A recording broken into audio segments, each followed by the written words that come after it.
জাগো বাহে, তিস্তা বাঁচাও, জাগো বাহে, বাংলাদেশ বাঁচাও, এই হোক আমাদের স্লোগান। একটা খুনি এই দেশ থেকে পালিয়ে গেছে, স্বৈরাচার এই দেশ থেকে পালিয়ে গিয়েছে। এই স্বৈরাচার একটা কথা বলেছিল একবার, নিশ্চয়ই আপনাদের সকলের মনে আছে। কি সেই কথাটা?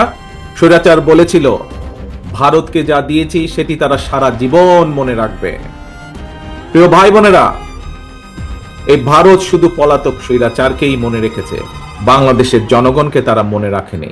সেজন্যই পানির যে ন্যায্য হিস্সা, বঞ্চিত তিস্তা পারের বিক্ষুব্ধ জনগণের মনে প্রশ্ন, পলাতক স্বৈরাচারকে ভারত যা দিয়েছে, বা পলাতক স্বৈরাচার ভারতকে যা দিয়েছে, সেই পলাতক স্বৈরাচারকে আশ্রয় দেওয়া ছাড়া ভারত কি বাংলাদেশকে আর কিছু দিয়েছে? কিচ্ছু দেয় নাই। সারা বিশ্ব জুড়ে, প্রিয় ভাই বোনেরা, সারা বিশ্ব জুড়েই কিন্তু সব প্রতিবেশী রাষ্ট্রের মধ্যেই সমস্যা সমাধান কিংবা পারস্পরিক স্বার্থ জড়িত থাকে। নিজ নিজ দেশের স্বার্থ রক্ষা করে প্রত্যেকটি দেশই কিন্তু সমস্যার সমাধানগুলো করে, সমস্যাগুলো নিরসন করে। আমরা সবাই জানি এটি হচ্ছে কূটনৈতিক রীতি। কিন্তু এই যে খুনি স্বৈরাচার পালিয়ে গিয়েছে যে 5ই আগস্ট, আমরা দেখেছি জোর করে অবৈধভাবে ক্ষমতা দখল করে রাখতে গিয়ে নিজেকে সে তাদের সেবা দাসীতে পরিণত করেছিল। বাংলাদেশ ভারত যৌথ নদী কমিশন এবং জাতীয় নদী রক্ষা কমিশন পর্যন্ত সম্পূর্ণ অকার্যকর রেখেছিল। সারা দেশের মানুষ জানে এখনো ভারতের সঙ্গে বাংলাদেশের বিরাজমান ফারাক্কার সমস্যার সমাধান হয়নি। জনগণের, উত্তর অঞ্চলের বিশেষ করে জনগণের বহুল প্রত্যাশিত তিস্তা চুক্তিও হয় নাই।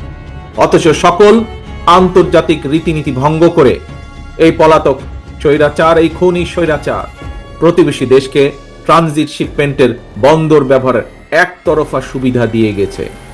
এইসব চুক্তিতে মিনিমাম ন্যায্যতা পর্যন্ত রক্ষা করা হয় নাই। প্রিয় ভাই বোনেরা, বাংলাদেশের মানুষ মনে করে প্রতিবেশী দেশের সঙ্গে প্রয়োজনে সকল অসম, অন্যায্য এবং একতরফা যে সকল চুক্তি, এগুলো পুনর্মূল্যায়ন কিংবা পুনর্বিবেচনা করা দরকার। প্রিয় ভাই বোনেরা, সবার সঙ্গে বন্ধুত্ব, কারো সঙ্গেই বৈরতা নয়। আমাদের পররাষ্ট্রনীতির এটি হচ্ছে মূল স্লোগান বা মূল নীতি। কিন্তু সময়ের প্রয়োজনে হয়তো এই স্লোগানটি বা এই নীতিটি পুনর্বিবেচনা করা দরকার। বর্তমান বিশ্বে স্থায়ী শত্রু, স্থায়ী মিত্র বলে কিছু নেই, বরং একটা দেশের সঙ্গে অপর দেশের সম্পর্ক হবে পারস্পরিক স্বার্থ রক্ষা, ন্যায্যতা এবং প্রয়োজনের ভিত্তিতে। সুতরাং সম্পর্ক রক্ষা করার ক্ষেত্রে নিজ দেশের এবং জনগণের স্বার্থ রক্ষাই হতে হবে প্রথম এবং প্রধান অগ্রাধিকার। এ কারণেই বিএনপির স্লোগান সবার আগে বাংলাদেশ। বন্ধুত্বের দোহাই দিয়ে বাংলাদেশের জনগণ আর কাঁটাতারের বেড়ায় ফেলানির ঝুলন্ত লাশ দেখতে চায় না। সীমান্তে নিরীহ বাংলাদেশিদের রক্তাক্ত মরদেহ আর বাংলাদেশের মানুষ দেখতে চায় না। প্রতিবেশী দেশ ভারত যদি পানির ন্যায্য হিস্সা না দেয় বা দিতে যদি দেরি করে, তিস্তা চুক্তি করতে অনীহা দেখায়, তাহলে দেশ এবং জনগণের স্বার্থে, জনগণকে বাঁচাতে, কৃষিকে বাঁচাতে, কৃষককে বাঁচাতে, নদী বাঁচাতে, নাব্যতা রক্ষা করতে, তিস্তা সমস্যার সমাধানের জন্য আমাদেরকেই আমাদের বাঁচার পথ খুঁজে নিতে হবে। দেশীয় এবং আন্তর্জাতিকভাবে সকল সম্ভাব্য বিকল্পকে কাজে লাগাতে হবে। এবং এ কারণেই আমরা মনে করি পানির ন্যায্য হিস্সা আদায় করতে জাতিসংঘ সহ সংশ্লিষ্ট সকল আন্তর্জাতিক ফোরামে জোরালোভাবে বাংলাদেশের দাবি তুলে ধরতে হবে।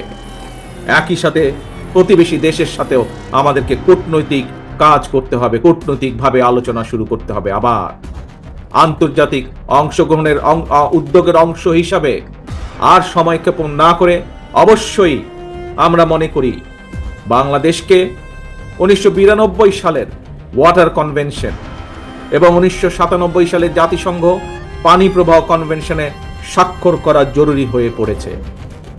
প্রিয় ভাই বোনেরা, আন্তর্জাতিক উদ্যোগের পাশাপাশি বিশেষ করে উত্তরাঞ্চলকে মরুকরণ থেকে বাঁচাতে তিস্তা মহাপরিকল্পনা বাস্তবায়নের কোনোই বিকল্প নেই।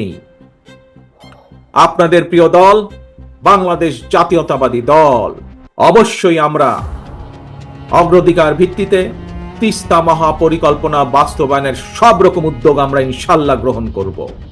খাল কাটা হলে সারা দূর হবে বন্যা খরা। প্রিয় দেশবাসী, উত্তর অঞ্চলের সংগ্রামী ভাই ও বোনেরা, দেশের জনগণের সকল গণতান্ত্রিক রাজনৈতিক মানবাধিকার কেড়ে নিয়ে ভোটের অধিকার ডাকাতি করে পলাতক স্বৈরাচার দেশে মাফিয়া সাম্রাজ্য গড়ে তুলেছিল। এই পলাতক খুনি স্বৈরাচারের আমলে জাতীয় নির্বাচনকে খেল তামাশার বিষয়বস্তু বানিয়ে ফেলা হয়েছিল।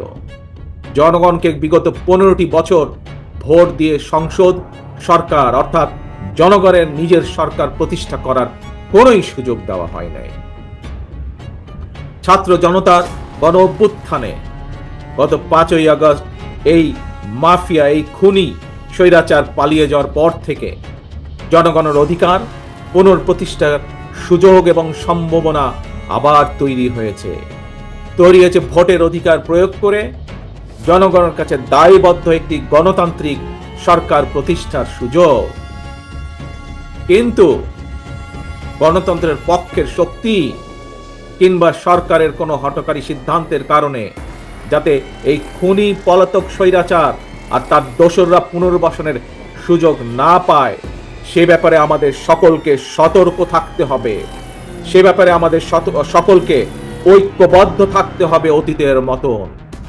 জাগো বাহে তিস্তা বাঁচাও, জাগো বাহে বাংলাদেশ বাঁচাও, এই হোক আমাদের স্লোগান। জাগো বাহে তিস্তা বাঁচাও, জাগো বাহে দেশ বাঁচাও। আসুন, এই হোক আমাদের স্লোগান, এই হোক আমাদের শপথ আজকে। আল্লাহ হাফেজ। বাংলাদেশ জিন্দাবাদ, বাংলাদেশ জাতীয়তাবাদী দল জিন্দাবাদ।